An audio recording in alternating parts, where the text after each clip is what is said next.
Don't know about this friendship school. Seems a bit... Oh, hi, Gray. Oh hey, what are you doing here? Thinking about enrolling here. Got nothing better to do. You? I heard they are looking for an art teacher, so that's why I came here. You don't want to work here. Countess? What are you doing here? Leaving. This place stinks. What happened?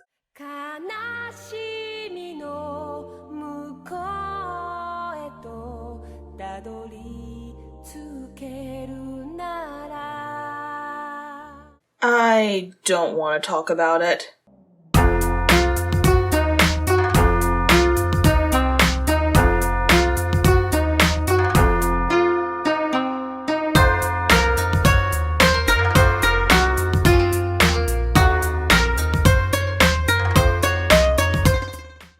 Well, here it is. Milo the Pony, Friendship is Magic, Season 8.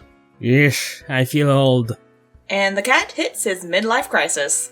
So, School Days. Another Season 8 opener without a proper villain. That's a bit disappointing, but considering that Stygian was a bit underwhelming, maybe that's for the better. They could always use Queen Chrysalis. Just saying, she's still out for revenge and I wanna see gold changelings again. But alas, I will have to wait. At least we got a decent two-parter this time around. Still, we got something important confirmed. The movie happened between Season 7 and 8, as they acknowledge the Storm King and Tempest. Oh yeah, I love how Starlight asked what happened to Fizzlepop. What about that unicorn, the one who attacked Canterlot? Tempest. I invited her to come to Ponyville, but she wanted to spread the word of the Storm King's defeat and share what she learned about friendship. Yeah, it's totally that. Not the fact that he would be too similar to Starlight and that Emily Blunt is probably too expensive for a recurring character. I disagree. Tempest is far more edgy than Starlight. Fair enough, and Fizzlepop's motivation actually makes more sense, but that's besides the point. However, it is pretty noteworthy that the opening scene seemingly takes place immediately after the movie. Though I would like to know, Starlight, honey, why didn't you do anything in the movie? Oh yeah, also the Cutie map now includes all the places beyond Equestria they have been to. Can't wait for them to do nothing with it. Well, Spike and Big Mac can now have bigger O&O campaigns, but still it seems that the girls are concerned that this DLC will mean that they have more underhooves that they can handle. Thus, Twilight came to the conclusion that created whole genres of anime. Start a school. Translation? We got a new playset. Figures not included. But the idea that Twilight goes and opens her own school doesn't seem that far-fetched for me. I wouldn't be surprised that if the whole princess thing didn't happen, she would have ended up teaching in Celestia's school herself.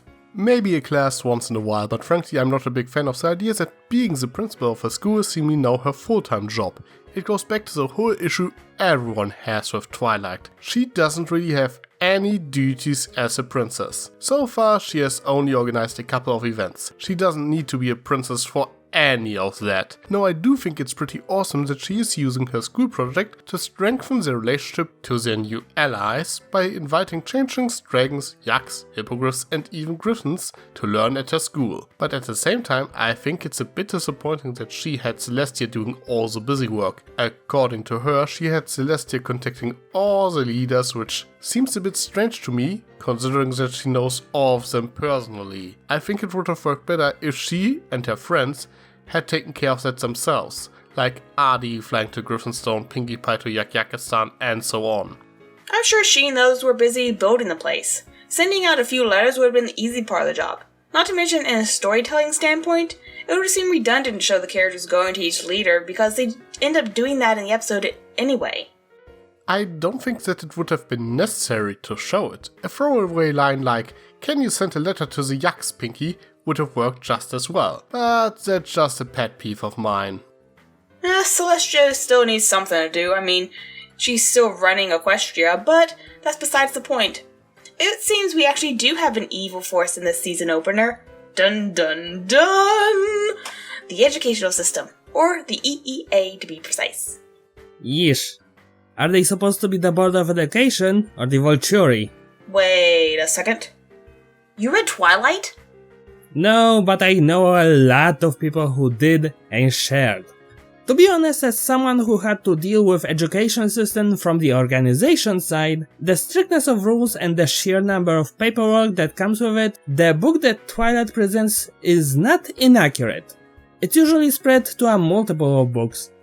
But still, she manages to convince the Chancellor Naysay, or as I like to call him, Chancellor Brain. And with that, the school can open its doors. In any case, let's move on to the new toys. I mean students. While we see there is a whole lot of students attending the friendship school, it seems that it's meant for kids older than the CMCs, so Chillery doesn't have to look for a new job. I suppose this means that it will work as either a secondary or a high school. It's also quickly shown to us which students we'll be focusing on. I also happen to notice that all of them fit into typical high school tropes. We have Sandbar the Pony, the Nice Guy, Smolder the Dragon, the Rebel, Yona the Yak, the Lovable Klotz, Ocelus the Changeling, the Meek Smart One, Gallus the Griffin, the Mouth, and Silverstream, who, for those who watch our review of DuckTales reboot, I describe as the quirky overdrive. So we have the main 6, the secondary fandom 6, the 6 key bearers, the 6 pillars, and now the 6 students. I'm starting to think Silverquill was onto something with that Faustian deal. Speaking of Silverquill, do you think he is related to Silverstream? Because I buy that sooner than the fact that she is apparently Novo's niece. The thing is, Silverstream is more or less a carbon copy of her cousin Skystar, the quirky, upbeat hippogriff. You could almost think that it was a last minute change after they realized that they can't get Skystar's VA to reprise her role. It also undermined Skystar's role in the movie a bit. It was the point that she was lonely and had no friends. Actually, Skystar at one point was supposed to have sisters that were written out of the movie when it was decided that she is supposed to be lonely. So having a suspiciously similar cousin she could hang out with sort of defeats the purpose. The specific mention that Silverstream is related to Queen Nova makes me think about the other new students. Do they all have ties to the royals of their land? Is Yona Prince Rutherford's daughter? Is Smolder's Ember's little sister? Did Ferrex have a kid? I need answers! Oh great, now she will look up fanfics and complain that they don't get any new updates. Hush you, I told you that's where I get most of my love from. Horrible, horrible crack shit fix. I regret nothing! Now in general I like the new characters introduced in this episode. I think it's actually pretty cool that we now have a Dragon Spike can talk to at any time, even if Smolder looks like a scaled up version of Scootaloo, and I really like how she immediately befriended Gallus. I'm a little bit on the fence regarding Yona because Yaks have been rather annoying so far, well, and Ocelus. A little bit too sweet for my taste. You mean fairy version of Fluttershy Season 1? Yeah, gonna need to get used to her. At least her colors are nice and balanced. Overall, the new students' designs I rather like. The only complaint is Smolder. She stands out from the rest of the group who all have blue, green, and earth tones within their color palettes, while Smolder is this really bright orange that just sticks out in group shots. Honestly, I don't really have much to say about the designs. I find them unique enough to be memorable, and not too glaring to force them to stand out. Although I will have to say that the first time I saw Smolder, I thought she was wearing headphones, and also reminds me of Catbug. Oh yeah, and then there's Sandbar. He is pretty chill. Do you think he's high? Nah, I just think he needs to find a surf beach or something. Nice mellow character to balance out the hyperness of Silverstream and Yona. But nice character to start off with it nonetheless. New location, Twilight's backyard. Guess she's not too fond of commuting. But every season opener has to have conflict. Welcome back, Chancellor Naysay. Well, the problem is, ignoring the fact that Naysay is quite the racist, he brings up some valid points regardless. Celestia, help me reach out to all the kingdoms. When she hears you close the school Because you failed to meet the EEA's standards? What? Irresponsible teachers, students skipping class, endangering ponies. Your school is a disaster. Let's face it, the main things are not cut out to be teachers, not to mention that at least half of them have full-time jobs. Rarity is running 3 boutiques, Applejack has her farm, and Rainbow Dash is a wonderboard. Not to mention that Top Board already proved that Rainbow Dash is a bad teacher. Just saying, we've been here before. Okay, we still don't know what Fluttershy is doing for a living, and Pinkie Pie breaks the roots of reality anyway, but still. Now, regarding Chancellor Hyper Right-Wing, he represents the very real and very damaging problem, the we-them mentality. From what was shown to us, he sees Equestria as the land of ponies and only ponies. And knowing the history of it, his claims might not be as invalid as it seems, as even the changelings were considered a menace until not a while ago. Thus for him the segregation and isolation are a remedy. The general problem is that the equestrian world is literally weaved through with magic that can go off at any time. All sorts of creatures and plant life, and even the water itself that make the land of pastel ponies feel like a walking minefield. The isolation strategy is like a band-aid on a much bigger issue. Good example, and the show obviously portrays him in the wrong, but at the same time MLP tends to portray ponies as superior in every way. So far all other races either had trouble and needed the main six to fix their situation, or learned basic things from them. Gryffindor is a dump. The changelings were love-sucking monsters, the dragons had no society to speak of, and were a bunch of jerks. And yaks were portrayed as too stupid to live, not to mention that everything beyond the borders of Equestria just seems to suck. Hey, we are yet to see Abyssinia. Even the idea behind the school is to teach other creators about friendship because they don't know it. The way Twilight puts it is that ponies have to show them the way. The only non-pony that didn't need to learn any lesson from Ponykind so far is Sakura. Speaking of Sakura, where are the zebras in this little exchange program? Well, the writers like to forget that Sakura exists, so who knows. In any case, the show likes to imply that ponies are just better, which rubs me the wrong way from time to time. I think I got a better explanation. It would be too difficult for Hasbro to rebrand it My Little Insert Creature Here. But if we ignore the racism for a minute, the actual problem seems to be those guidelines set by the EEA. At least this is what the episode is telling us. But frankly, there's no indication that this is the case. All we see is that the students are bored by lessons, and considering that AJ literally teaches the difference between apples and oranges, I can't blame them. Well, we can't really go by the guidelines seeing as we don't know what they are. The only place I can think of where a rulebook in-universe makes any sense was in the Fairly Odd Parents, and they at least read out the rules there. Here all we see is the main six starting out in traditional teaching style, and then moving on to a format that better suits their style and their topic. The problem with organization and boredom didn't show up until Twilight came in and started micromanaging the classes. It's kind of the opposite of testing 1, 2, 3. Twilight knows there are different study methods. She should know that there are also different teaching methods as well.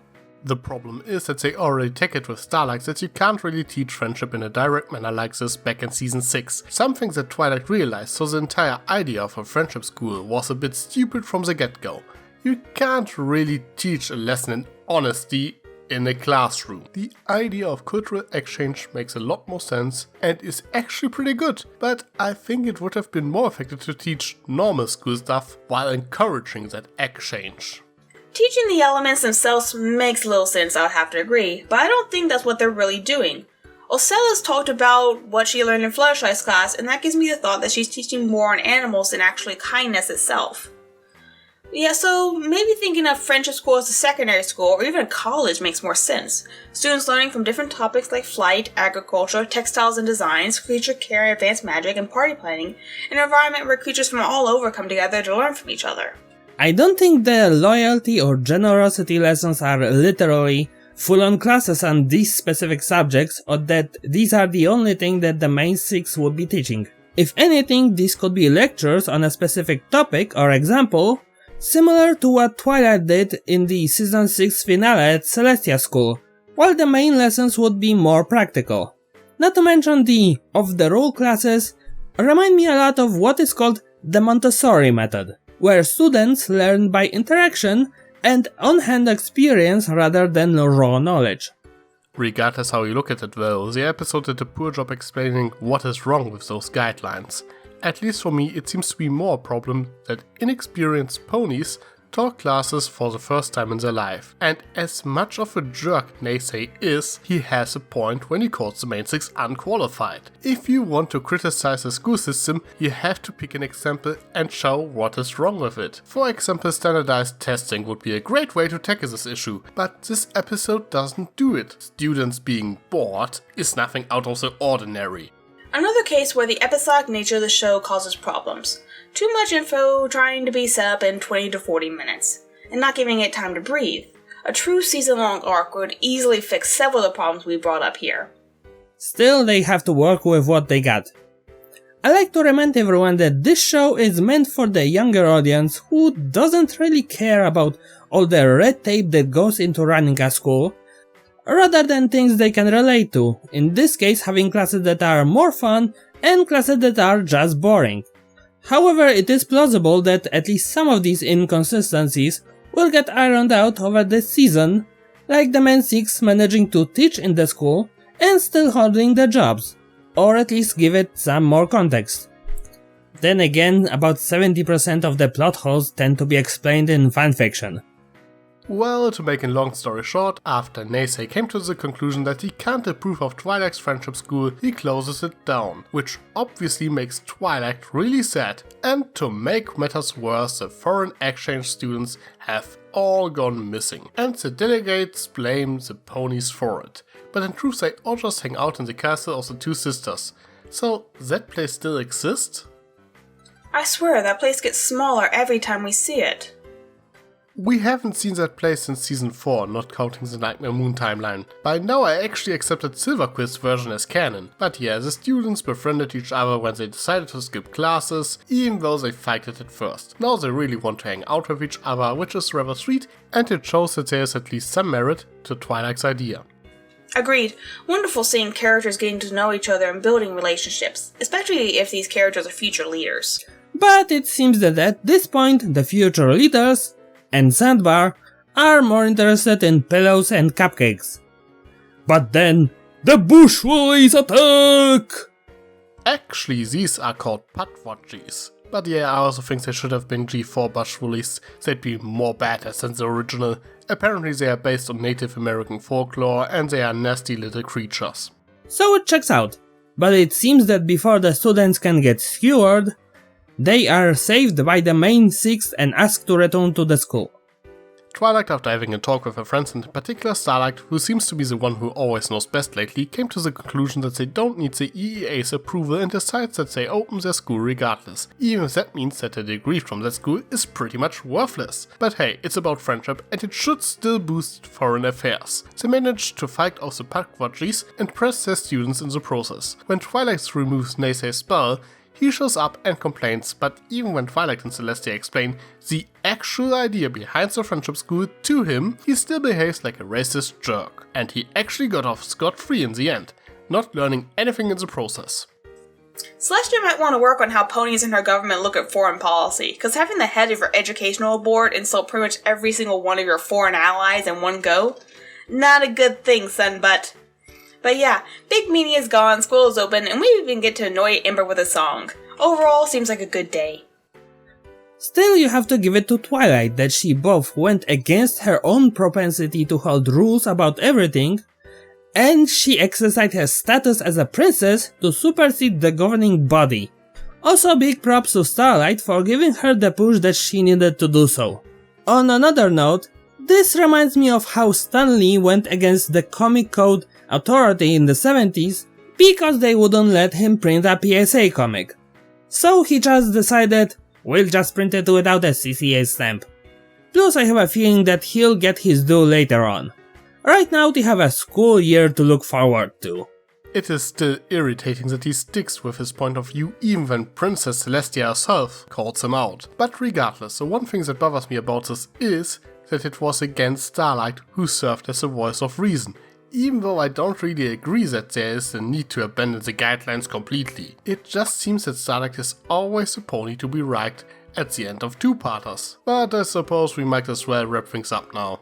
I would admit the thought of the main 6 running a school seemed odd to say the least. But what little info we got of how the school will be run in the future has my hopes up. The new students are interesting and I look forward to seeing more of them. They seem like good characters to place the main 6 in the spotlight, seeing as the original characters have completed their character arcs and can take on more of a mentorship-like role to the new ones. Daze, I personally don't think we'll see again, but hey, that's what I thought about Flim and Flam. Overall, at least we got a proper two-parter for the season opener this time around, and I wait to see what the rest of the season has for us. Place your bets on how quickly I'll be disappointed down below. Personally, I find the whole school idea both interesting and a bit iffy.